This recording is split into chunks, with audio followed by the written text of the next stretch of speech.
Capítulo 5 del libro de San Juan. Saben ustedes que a mí, en lo personal, yo llevo unos 28 años de pastor, ni nos hemos dado cuenta cómo ha pasado el tiempo. Desde que comenzamos hasta ahora, 28 años de pastor. Pastor Jaque me gana un poquito más, un poquito nomás. Y en estos 28 años yo cada sábado predico acerca de un milagro de Jesucristo. Y aunque no hay muchos milagros registrados,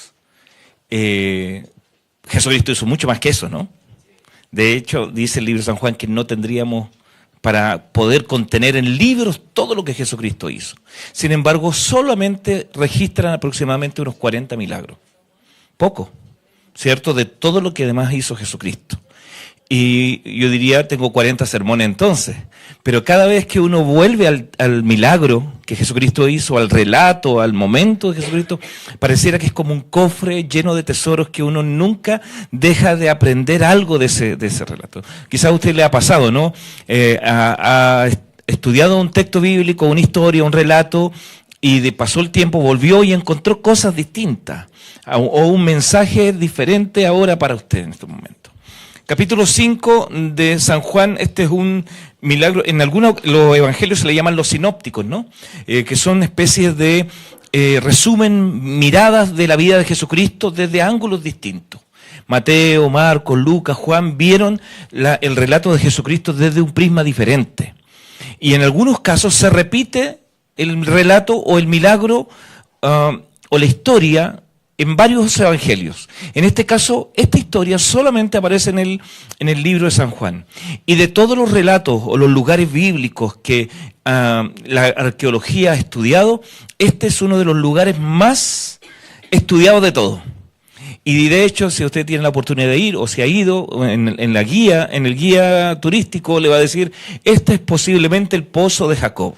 Este lugar que aquí quizás transitó Jesucristo, o aquí ocurrió posiblemente este milagro. Pero en el caso de Betesda, se dice, este es el lugar, aquí estuvo. Porque las características de los registros arqueológicos son los que aparecen realmente en la Biblia. Así que si alguna vez tiene la oportunidad de ir, usted allí va a estar donde Jesucristo estuvo haciendo este milagro. Betesda, ¿qué significa? Mi pastor Jaque le pregunté, ¿cuál es la iglesia que más sabe de la Biblia? Me dijo, aquí la iglesia es la dehesa. Vamos a ver si es verdad. ¿Qué significa Betesda? Más o menos, sin buscar por ahí. Muy bien, pastor. No era válido, si era pastor no era válido, ¿no? Pero bueno. Casa de la Misericordia o Casa de la Gracia. Un nombre bonito, un nombre hebreo. Dice el relato desde el versículo 1 en adelante lo siguiente. Después de estas cosas había una fiesta de los judíos y subió Jesús a Jerusalén. Y hay en Jerusalén, cerca de la puerta de las ovejas, un estanque llamado en hebreo Betesda, el cual tiene 5 pórticos. En esto yacía una multitud de enfermos, ciegos, cojos, paralíticos que esperaban, ¿qué cosa?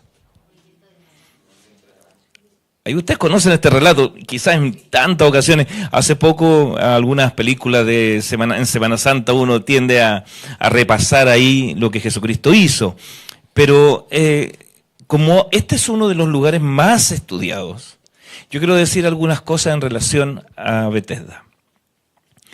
En este tiempo en que estaba Jesucristo, había un imperio que estaba por sobre los judíos. ¿Cuál era ese imperio? Antes de Roma hubo,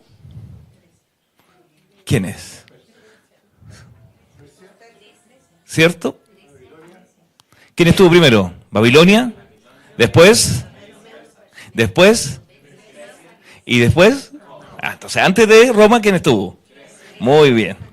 Y los griegos hicieron algo que se le llamó la helenización. Y la helenización fue tan potente. Y aunque quizás no fue un imperio que abarcó tanto geográficamente, a través del pensamiento, de la filosofía, sí alcanzó. Su lengua incluso está impresa en la Biblia. El griego, koiné, en el que se escribió el Nuevo Testamento. ¿Cierto? No se escribió en latín, no se escribió en hebreo, se escribió en en griego, por lo tanto la influencia de los griegos fue muy, muy importante. Los griegos tenían una religiosidad muy diferente al pueblo de Israel, pero los romanos, que estaban entre medio, cuando conquistaron algunos lugares que habían sido helenizados por Grecia, encontraron en ellos algunos dioses que para los romanos eran atractivos tenerlos. Los romanos no tenían problemas con adquirir dioses a su panteón de dioses. Entonces encontraron un dios que se llamó Asclepio. ¿Conocen a Asclepio? Yo creo que sí. A lo mejor ustedes no lo recordarán por nombre, pero Asclepio tenía dos hijas. Una que se llamaba Higes y la otra que se llamaba Panacea. Higes, de donde deriva la palabra higiene, y panacea, que todo lo cura. Eso significa. Y Asclepio era el dios de la medicina. Y de hecho ustedes van a ver, si ustedes lo googlean por allí, ¿no? Ustedes van a encontrar un hombre fornido, así como de barba, con una vara y una serpiente. Y ese es el símbolo que ustedes ven normalmente en una ambulancia, en un lugar de un centro médico, ¿cierto? Porque representa la medicina o la salud. Hay muchas cosas en la ciencia que son de la helenización, ¿no? De hecho, palabras, conceptos, la palabra microscopio, viene la palabra griega, ¿no? Micro, pequeño, ver desde lo pequeño, o teléfono, hablar de lejos, ¿cierto? Que son conceptos griegos que hasta el día de hoy.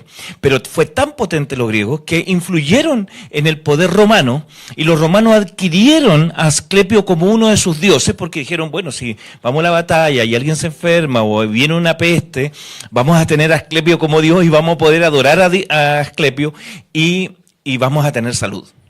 Bueno, se dice que en donde estuvo el poder romano, ellos pusieron cerca de unos 400 lugares dedicados a la adoración a Asclepio. Esos lugares estaban, se ocupaban como una especie de hidroterapia, y también el veneno de serpiente. Por eso el símbolo de la serpiente en el símbolo de Asclepio. ¿Qué tiene que ver esto con Betesda? Cuando Jesucristo llega allí, no hay ninguna referencia hacia Betesda. Nada. No hay una mirada, no hay un comentario de Jesucristo, no hace ninguna referencia a Jesús en relación a Betesda. Pero Jesucristo no tenía problema con los estanques. De hecho, usted avanza en unos capítulos, en capítulo 9, por ejemplo, del libro de San Juan, del mismo libro, y van a encontrar que Jesucristo manda, para hacer un milagro, manda a lavar a una persona, ¿a dónde? A un estanque que se llamaba Siloé. Y lo menciona y le dice, lava allí tu rostro, ¿cierto?, para que puedas ver. Y no hay ningún problema con ese milagro. Y nadie piensa que en el estanque de Siloé ocurre milagro. Más bien todos consideran que Jesucristo es el que hizo el milagro en el estanque de Siloé. Pero aquí en este caso no. Miren qué interesante lo que se plantea. Los arqueólogos, los estudiosos, los comentadores bíblicos, plantean que lo más probable, Betesda era un lugar que estaba destinado por los romanos para adorar a Asclepio. Esos lugares se le llamaron esclepiones, centros curativos dedicados a un dios griego, pero que los romanos lo habían aceptado y que obligaban al resto de la gente a adorar a un Dios que no era el Dios del lugar. Y claramente la gente a veces por obtener salud, ¿qué es lo que hace? Cree en cualquier cosa. La gente cuando quiere salud y no tiene su fe arraigada en la palabra de Dios, busca cualquier cosa. Miren, hace unos buenos años atrás, yo era un niño, y mi padre nos mandaba a comprar al barrio May, porque él tenía un negocio donde revendía cosas. Entonces nos mandaba a comprar al barrio May. Y ahí en el barrio May, en la calle San Alfonso, había una tienda de un locutor radial que los más antiguos recordarán. Se llamaba Omarcito Garate. Bueno, si se rió y lo recuerda es porque promedia más de 50 años usted. Porque es mayor. Si usted no sabe bien quién es, porque es más joven y siéntase bien, ¿cierto? Pero él era Omar Garrett, y tenía un producto estrella que él vendía. La pulsera de los 11 poderes. Es una pulsera que era maravillosa, una pulsera que hacía de todo. Si usted tenía un problema de salud, compre la terminal, un cáncer, un tumor, lo que sea, compre la pulsera de los 11 poderes. Sanaba. Si usted tenía, porque la pulsera tenía poderes hacia todas las direcciones, ¿no? Si usted tenía problemas laborales, de trabajo, económico, compre la pulsera de los 11 poderes porque iba a solucionar sus problemas laborales. Miren, interesante, también solucionaba problemas del corazón. Si alguien tenía problemas con su matrimonio o quería que la pareja que fuera fiel, lo que sea, compre la pulsera de los 11 poderes porque iba a solucionar los problemas matrimoniales. Si usted era feíta, no tenía poder para eso la pulsera de los 11 poderes. O sea, tenía mucho poder, pero no para eso. Pero la gente creía. Yo me acuerdo que cuando íbamos a comprar allí para llevar a la casa, había una fila de personas que rodeaba la cuadra esperando comprar la pulsera de los 11 poderes, porque la gente cree en muchas cosas que no son correctas. La gente cree en muchas cosas que no son ciertas. Y pareciera que en el relato bíblico, cuando uno lee, pareciera que un ángel, algo celestial, ¿no?, descendía y tocaba y agitaba el agua y de tiempo en tiempo lo movía allí. Y cualquiera que llegaba primero y tocaba el agua, cuando estaba en movimiento, era sano de cualquier dolencia que tuviera. Entonces la gente creía en eso, pero no era y nunca fue los métodos de Dios. Y como les digo, he estado estudiando los milagros de Jesucristo por muchos años, y la forma como Dios sana o hace milagros es completamente diferente. Por misericordia, por gracia, por compasión, por fe, pero nunca por capacidad, por habilidad, porque llega primero. No estaba dentro del concepto de los milagros de Dios hacer de esa manera. Miren lo que sucedía, dice que en esto yacía, versículo 3, una multitud de enfermos, ciegos, cojos, paralíticos que esperaban el movimiento del agua. Porque un ángel descendía de tiempo en tiempo al estanque y agitaba el agua. Y el primero que descendía al estanque después del movimiento del agua quedaba sano de cualquier enfermedad que tuviese. Ahora, lo que está diciendo ahí el relato, lo interesante de lo que se escribió la Biblia del Nuevo Testamento, que es el griego, es muy diferente a nuestro idioma. El griego es con intención, el griego da las motivaciones de por qué se está refiriendo a algo.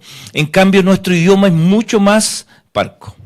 De hecho, estaba leyendo que los idiomas presentan distinta cantidad de palabras para referirse a una misma cosa. Por ejemplo, el hebreo era un poco más tosco que el griego. El griego fue mucho más amplio, que generaba más contenido. El hebreo, el Salmo 23, creo que tiene 57 palabras. En español creo que son 123. Y en inglés creo que son muchas más. Entonces, usted va a encontrar que el griego es totalmente diferente. El griego tiene una mayor cantidad, más riqueza en la forma como se expresa. Nosotros, nuestra palabra, por ejemplo, en nuestra lengua es diferente. La palabra papa, por ejemplo. ¿Qué significa? Un tubérculo. Muy bien, un 7 para usted. ¿Qué más? ¿Algo es fácil? ¿La papa? ¿Sí? Cuando alguien le da la papa al niño, podría ser papa o no papa, pero le da la papa al niño, ¿cierto? El hoyito de un calcetín, como dijo mi esposa cuando algo es fácil, el señor del Vaticano. O sea, una misma palabra significa muchas cosas, sin embargo, el griego tiene intenciones. Cuando uno lee en el original, por ejemplo, esta expresión de que había un ángel que descendía de tiempo en tiempo, nos está diciendo que era lo que ocurría. No lo alcanzamos a percibir en el español, pero cuando uno va al idioma original, uno percibe que lo que está diciendo es que era lo que se creía que ocurría, que la gente pensaba, ¿no? Es como los comentarios que hay al respecto, pero no necesariamente era lo que allí estaba pasando o lo que Dios dice que ocurría. ¿Se entiende? Por lo tanto, no era un milagro necesariamente, era lo que la gente pensaba. Muchos estaban allí esperando el movimiento del agua para ser sano de algo que tuvieran allí, cojos, ciegos, paralíticos, esperaban esta situación. Y el primero, ¿no? El más rápido. Ahora, hay que entender que en los tiempos bíblicos también los estanques no estaban a nivel de piso, así como una especie de piscina que uno da un paso y ya toca el agua, ¿no? Ahí en la piscina que está ahí atrás, no era sino que eran una especie de piscina, sí, pero que el agua estaba bastante profunda y por lo tanto se tenía que construir en los muros internos se construían como escaleras. Entonces, para llegar al agua, tú tenías que descender la escalera y obviamente para una persona que era paralítica o tenía algún problema de movilidad, era casi imposible, ¿no? Ustedes imagínense este hombre allí con una imposibilidad, con una incapacidad para llegar allá. ¿Cómo iba a ser posible que llegara y fuera sano? Versículo 5. Y había allí un hombre que hacía 38 años que estaba enfermo. 38 años que estaba enfermo. Seguramente su cuerpo ya estaba completamente atrofiado por la enfermedad, no tenía posibilidad de moverse mucho y estaba allí, y Jesús vio a ese hombre como un ejemplo para el resto, para mostrar la diferencia entre lo que la gente creía y lo que él podía hacer. Cuando Jesús lo vio acostado y supo allí que llevaba mucho tiempo así, le dijo, ¿qué cosa? Le preguntó, ¿quieres ser sano? Ahora, cuando usted lee los diferentes milagros de Jesucristo, en algunas ocasiones Jesucristo hace milagros directos.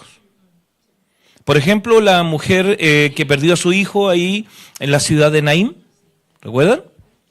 Vino, Jesucristo dice que tuvo compasión de la mujer, fue al féretro y le dijo, joven, levántate. Y el joven no tuvo, ni siquiera le preguntaron.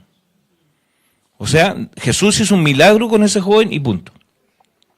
Tampoco le preguntó a la mujer, ¿cierto?, si quería que su hijo fuera resucitado. Más le dijo Jesucristo, solamente no llores. Se dirigió al féretro y lo restauró, lo resucitó. Interesante. Hay otro caso bien extraño donde le tocan el manto a Jesucristo. Y la mujer que tenía el flujo, ¿cierto? Y dice de pronto Jesucristo, ¿alguien me ha tocado? Los discípulos van y le dicen, Jesús, ¿cómo pregunta eso? Si todo. El concepto bíblico que aparece dice que era tal la presión de gente que iba al lado de Jesucristo que lo sofocaban, dice el contexto lingüístico. Lo sofocaban a Jesucristo. Entonces dice, ¿cómo, Jesús, tú preguntas quién te toca así? Todo el mundo está tocándote, ¿no? Pero hay alguien que me tocó. Y ahí la mujer se postra ante él y le dice, Señor, yo he sido. Pero en ese momento que la mujer tocó el manto de Jesucristo, dice que energía salió de él. Elena White plantea que dice que un poder electrificante le dio una salud la cual nunca ya había tenido en su vida. Interesante ahí. Lindo estudiar lo que dice el deseado de toda la gente en torno a esa mujer. Pero qué extraño la forma como Jesús sanó. Pero aquí Jesucristo le pregunta, ¿quieres ser sano? Veamos el contexto. ¿Qué es lo que ocurría aquí? Había una fiesta en el tiempo de Jerusalén, seguramente era la fiesta de la Pascua, había mucha gente en la ciudad, había un lugar donde supuestamente ocurrían milagros de sanidad, entonces habían cojos, ciegos, paralíticos, enfermos, de todo tipo, esperaban que algo ocurriera para ser sano. ¿Qué es lo que quería este hombre estando allí? O sea, ¿no es acaso una pregunta obvia o no? ¿Acaso Dios no sabe lo que nosotros necesitamos? ¿Sabrá o no sabrá? ¿Y por qué es necesario que nosotros le digamos a Él que lo que necesitamos sí sabe? Y bueno, lo estudiamos durante esta semana un poquito, ¿no? Quizá ahí está el concepto claro de la oración. No es que Dios necesita que nosotros le contemos a Él lo que nos sucede porque Él sabe. Ahora, nosotros sí nos podemos engañar. Llegamos a la iglesia, acá temprano, y nos saludamos, ¿cierto? Hola, ¿cómo está? Y usted le responde al otro que le pregunta cómo está, ¿qué le dice? Le dice, le saluda, le estrecha la mano al hermano que está a su lado, la hermana, ¿cómo ha estado esta semana? Y usted le dice, bien, y a lo mejor usted trae una carga súper grande, un peso súper pesado en su vida, tiene una preocupación por un trabajo, por un asunto familiar, fue al médico y algo no resultó bien en los diagnósticos, algo no estuvo bien, pero usted llega a la iglesia y le preguntan cómo está y usted dice, bien. ¿Cierto? ¿Quién sabe realmente cómo estamos nosotros? Porque Dios no ve lo que está delante de nuestros ojos, sino que más bien Dios ve lo profundo de nuestro corazón. Sabe perfectamente lo que hay en nuestra vida, cuál es nuestra preocupación, si hay una necesidad, si tenemos un hijo que está pasando por un problema y sabe cuál es nuestra angustia, sabe si fuimos al médico o está algo pasando en el trabajo, que las cosas no están yendo bien. O sea, Dios sabe perfectamente, pero no es que necesariamente Él quiere que nosotros le informemos, porque Él sabe mejor que incluso nosotros mismos lo que nos está pasando. Pero ¿para qué es bueno contarle al Señor? Porque esa acción nos vincula con el cielo. Cada vez que tú te arrodillas, cada vez que tú le hablas a Dios, no es que Dios, ¿cierto?, baje, dice el Espíritu Profecía, no, sino más bien a ti te eleva y te saca de este mundo terrenal y vincula tu mente con las cosas de Dios. Esto es lo que quería hacer. ¿Dónde estaba la mente de este paralítico? ¿Qué es lo que estaba esperando? Quizás ni sabía quién estaba al frente de él tratando de conversar y entablar un diálogo. Pero su mente estaba puesta ¿dónde?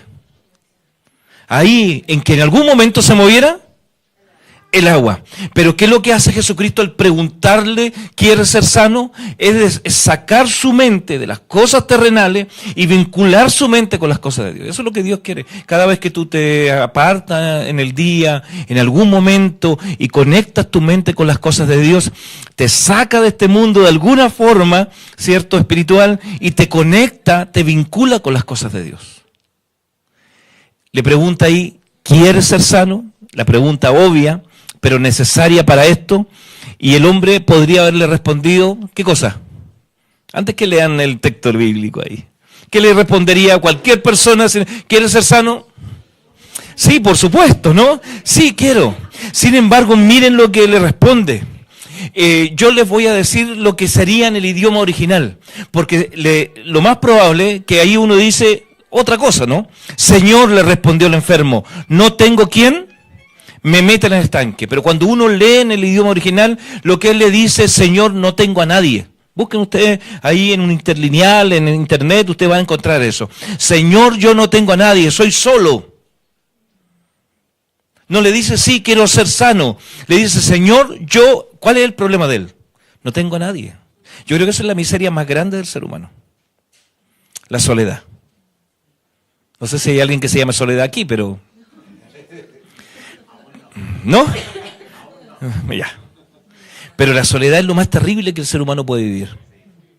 Tú puedes aquí estar en un grupo, no sé cuántos habremos hoy día, 30, 40 personas acá, y aún así tú puedes sentirte solo.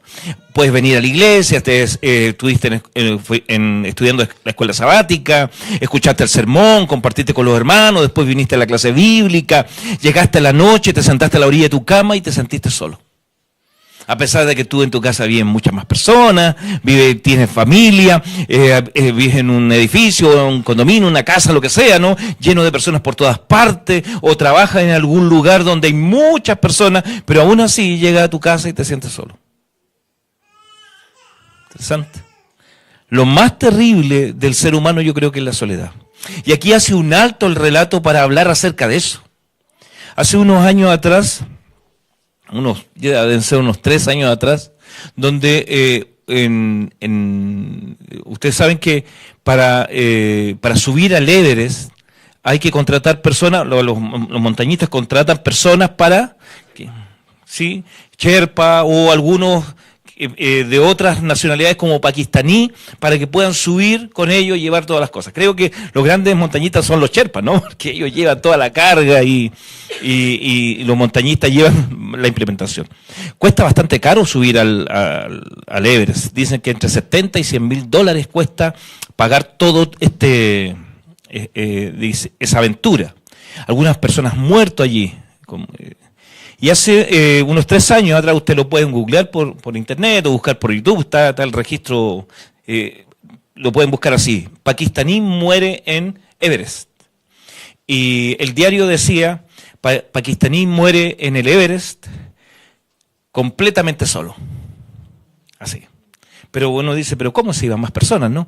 Y resulta que hay avalanchas que ocurren en el Everest ahí y de pronto hay que tener mucho cuidado. No son caminos que nos conducen a la cumbre, sino más bien son como huellas, ¿no? Y ellos van transitando allí, ellos van cargados. Y hubo este hombre no tenía tanta experiencia como Sherpa, y lo que quería es tratar de conseguir dinero, porque se paga muy bien, para poder pagar un tratamiento a su madre y pagar los estudios de su hija.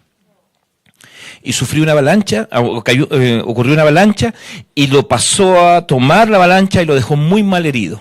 Y estaban, pero a unos metros solamente de poder alcanzar la cumbre. Todo lo que habían pagado, todo el equipo, todo el grupo había pagado tanto dinero, ¿cómo hacemos para llegar a la cumbre? Y ahora estamos con esta situación, ¿qué hacemos? Lo trajeron hasta donde está la huella y lo pusieron el cuerpo ahí herido de este hombre. Mandaron a llamar helicópteros, servicios de auxilio, y no podían alcanzarlo porque no siempre es tan fácil hacer eso, y desde la distancia solamente hay imágenes. Usted lo puede encontrar por internet esto. Pero la gente decidió hacer algo, dijo. Estamos tan cerca de la cumbre, lo que vamos a hacer, vamos a pasar a la cumbre. Y a la vuelta vemos si podemos ayudarlo. Y ustedes van en las imágenes y está el hombre ahí y ellos pasan por encima de él, ¿cierto?, para caminar hacia la cumbre. Entonces, el hombre muere allí. Y al otro día en el diario decía entonces, pakistaní muere en Everest completamente solo. Pero después con letras más chiquititas decía, pero habían 130 personas con él. 130 personas pasaron por sobre él y él murió completamente solo. Yo no sé si tú te has sentido solo, ¿no? Y quizás por eso Dios repite en tantas ocasiones en la Biblia que tú no estás solo. Porque sabe que debe ser una de las cosas más tristes para el ser humano. O quizás una de las miserias más grandes para las personas. Sentirse solo. Hay un mito bíblico que aparece en internet que dicen que hay 365 textos en la Biblia que hablan acerca de que Dios va a estar con nosotros en medio de los problemas. Pero es falso porque hay más de 500 textos que hablan así. O sea, hay muchos más textos que hablan que el Señor va a estar con nosotros aunque padre y madre te dejaran. Yo nunca te dejaré. Yo tengo mis textos preferidos, favoritos, ¿cierto? Por ejemplo, me encanta el Salmo 23, especialmente el versículo 4. Dice, aunque ande en valle de sombra y de muerte, no temeré mal alguno. ¿Por qué? Tú estarás conmigo. Isaías 41:10 que dice, no temas, yo estoy contigo. Josué, capítulo 1, versículo 9. Mira que te mando, que te esfuerces, seas valiente, no temas, ni desmayes, porque yo soy Jehová tu Dios que estará contigo donde quiera que tú vayas. Y no solamente el Antiguo Testamento, sino que también hacia el Nuevo Testamento. Yo estaré con vosotros todos los días, ¿hasta cuándo? Hasta el fin del mundo. Miren, yo que esto lo comprendí bastante bien. No sé si el pastor Jaque, que vivió que peregrinó por el sur en algún momento, conoce el pueblo de Huépil. ¿O alguien aquí conoce el pueblo de Huépil? Sí, chiquitito, un pueblo chiquitito. Mi padre era administrador de agua potable. En ese tiempo él era encargado de colocar, potabilizar las aguas de los pueblos. Entonces había un pueblo, estábamos hablando, yo tenía unos 8 años, imagínense cuántos años para atrás. Entonces mi padre, ¿qué es lo que hacía? Llegaba ahí, contrataba a personas y colocaba una red de potabilización de agua en la ciudad. Entonces nos tocó vivir en distintos pueblos, Quilaco, Tucapel, Yungay, y entre esos Huépil. Entonces colocaba toda la red de agua potable y abría una oficina ahí y cobraba el agua. ¿Sí? ¿Se entiende? Lo que usted hace para pagar el agua hoy día es lo que hacía mi papá en los pueblos. Pero mi padre tenía una particularidad, siempre le han gustado los autos que tengan alguna dificultad, siempre como en proyecto el auto. Siento que como que él quiere como que lo va a arreglar en algún momento. Sí, no, que esto va a quedar bueno, porque siempre el proyecto. Y había comprado un auto bien antiguo y lo estaba arreglando y nos fuimos desde Huépil hasta Los Ángeles. Y todo bien, y de vuelta el auto comienza a fallar. Y yo fui con él, unos 8 años, me dice, tranquilo, vamos a llegar, me decía. Y de pronto se detiene el auto y no anda más frente al cementerio de Huepel. Ahí, tipo 11 de la noche, un cementerio, imagínense ustedes, un pueblo pequeño, bastante antiguo, un pequeño portal, una luz colgando ahí, muy tenue.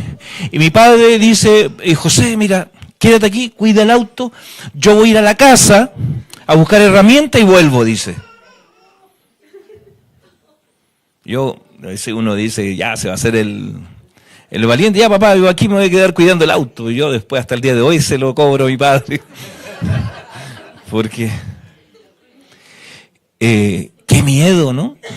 Claro, desde niño mi padre siempre nos enseñó sobre que los muertos nada saben, ¿no? Que los muertos, que no tienes que temerle más a los vivos que a los muertos. Todas esas cosas, ¿cierto? Que aparecen ahí en el libro de Eclesiastés, ya clarita en la mente, pero... Otra cosa es estar al frente del cementerio con 8 años, ¿cierto? Oscuro, el auto no hacía ni un movimiento y sentía cualquier ruidito para ti era cualquier cosa. ¿Qué es lo que hace uno cuando se siente solo y asustado? ¿Qué es lo que hace usted cuando se siente sola, solo y asustado? Yo traté de no abrir los ojos. Yo comenzaba a orar, ¿cierto? En mi mente, cantaba unos coritos en mi mente y de pronto ya como que se me pasaba y abrí los ojos y la realidad venía nuevamente a mí y volví a cerrar los ojos. Quizás por eso el Señor nos ha prometido tantas veces que Él va a estar con nosotros porque Él sabe que nosotros nos cuesta estar solos. Nos cuesta enfrentar las dificultades solos. Y es por eso que Él nos dice que va a estar allí con nosotros en medio del valle de sombra y de muerte. Yo les pregunto, ¿se ha sentido solo, sola en algún momento? Bueno, el Señor quiere decirnos que Él está con nosotros. Hay un cuarteto que se conoce, el cuarteto Asaf. Ahí uno de los creadores del cuarteto, que es Daniel, que murió hace algún tiempo, sí, hace 2 años, él tenía un dicho y decía, los que somos de Cristo nunca estamos solos. Los que somos de Cristo nunca estamos solos, decía. Yo creo en eso, pero también uno tiene que ponerlo en su mente y en su corazón. Si tú en este momento o en algún momento de tu vida enfrentarás la soledad o enfrentarás una dificultad y creerás que estás solo, recuerda que tú eres un hijo de Dios. Que tú eres una persona que Dios está preocupado 100% por ti. Dice el relato que le preguntó, ¿quieres ser sano? Y el Señor le respondió, yo no tengo a nadie.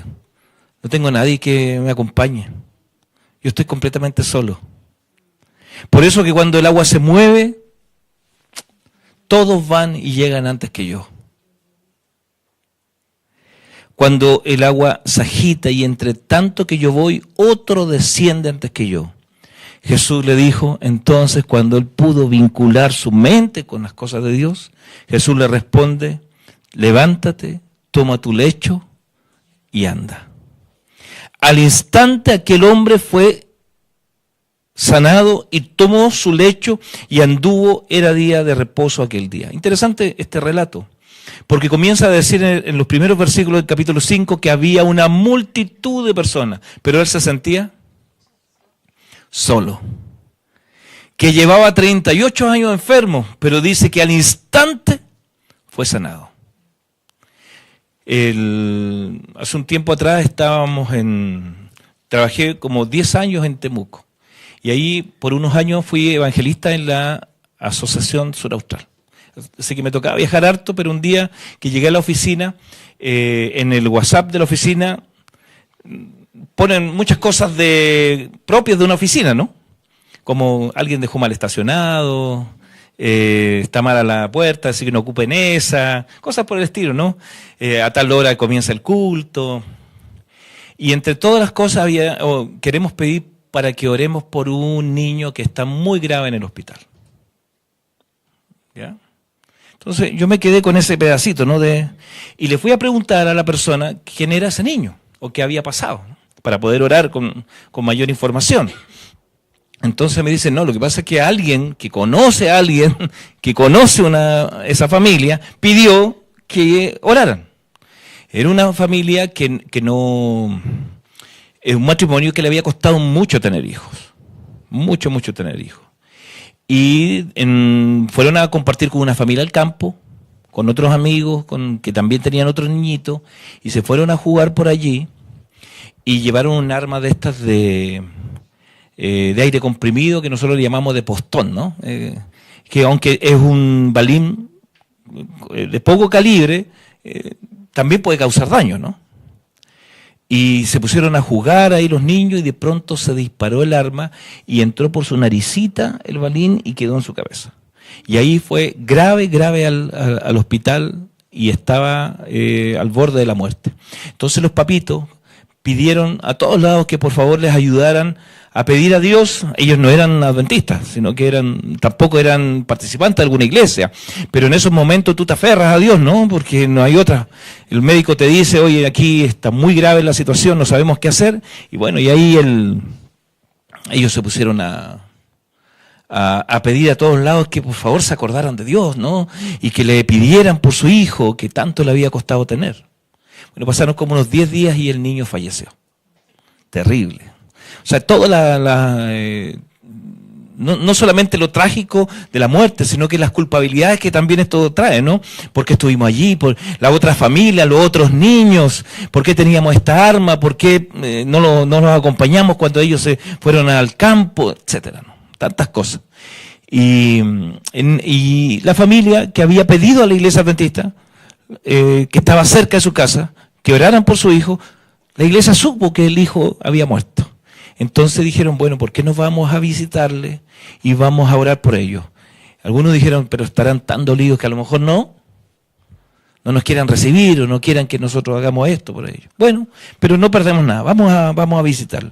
Y fueron a visitarle, ¿cierto? Golpearon la puerta de la casa allí, le dijeron, mira, nosotros estuvimos orando cuando tu hijo estaba ahí grave y queríamos ahora orar por ustedes. Tú tienes dos opciones ahí, ¿no? En la vida.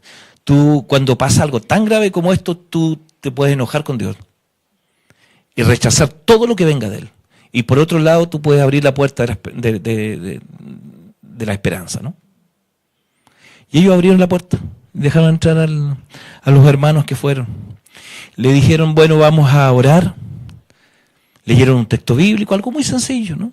Leyeron un texto bíblico, oraron por ellos y se retiraron. Pero mientras se iban retirando, uno de ellos le dijo, miren, sabemos que están ustedes viviendo esto con tanto dolor, nos gustaría venir en algún momento a visitarlos nuevamente. Y ellos dijeron que sí, que se habían sentido bien con la oración, con la visita de ellos, y le permitieron venir otra vez. Y ahí después se fueron quedando, ¿no? Y cada semana ellos fueron armando como una especie de grupo de estudio, de oración o grupo pequeño, como quieras llamarle, ¿no? Donde ellos compartían un poquito más y empezaron a relacionarse con ellos y empezaron a acompañar a estas personas en medio de toda esa tristeza. Y en la medida que ellos iban avanzando en el conocimiento de las cosas de Dios, también iban adquiriendo esperanza en su corazón. Y aunque yo creo que la muerte de un hijo, no sé si alguien la puede olvidar, la esperanza puede también calmar el dolor de la vida de sufrimiento de una madre y de un padre que ha perdido a su hijo de una manera tan terrible y accidental como ocurrió.